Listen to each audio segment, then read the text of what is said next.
าพเจ้าสื่อด่านเลี้ยงเนาะมาจากคณศูนย์กลาง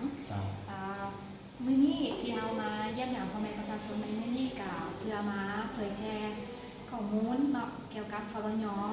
รวมทั้งอยากมาสอบถามเนาะอยากฟังคำเห็นจากพ่อแม่ประชาชนเนาะว่าเพิ่นต้องการการช่วยเหลืออีหยังแด้แต่ว่าในที่นี้เนาะก็บ่ได้หมายความว่ามาเฮามาฟังแล้วว่าประชาชนต้องการหยังแล้วเฮาจะสามารถสนองได้ทุกอย่างเนาะแต่เทื่อนี้เขาอยากมาฟังก่อนว่าประชาชนมีคำคิดเห็นหรือว่าขอเสนอและใด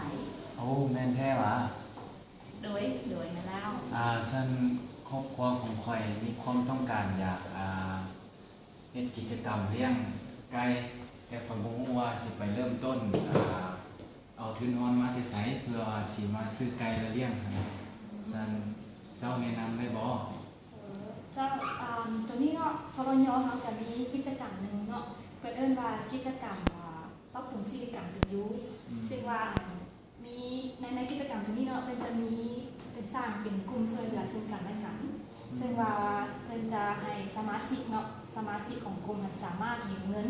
เพื่อไปเฮ็ดกิจกรรมเลี้ยงสัตว์เนาะบ่ว่าจะเป็นเลี้ยงเป็ดเลี้ยงไก่จังซี่เนาะฉันควรสิไปยืมเงินได้อยู่ไสแล้วก็เมื่อใดอันนี้เนาะแม่นว่าก่อนสิยืมได้ต้องเป็นสมาชิกเนาะตามที่ว่าได้บอกมาเนาะว่าต้องเป็นสมาชิกก่อนแล้วก็หลังจากยืมแล้วก็ต้องมา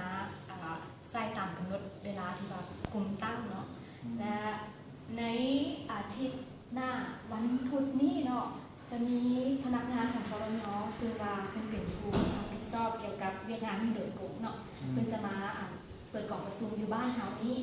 และมิตรว่าอยากให้ทางอ้ายพ่อแม่ประชาชนผู้ที่ว่าสนใจเนาะได้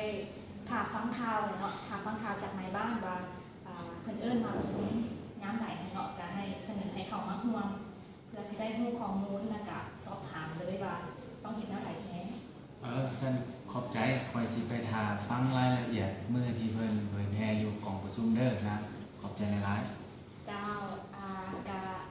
พร้อมกันนี้ก็มีแต่ขอบใจเนาะพ่อแม่ประชาชนที่ว่าได้เสียเวลามาฟังรายก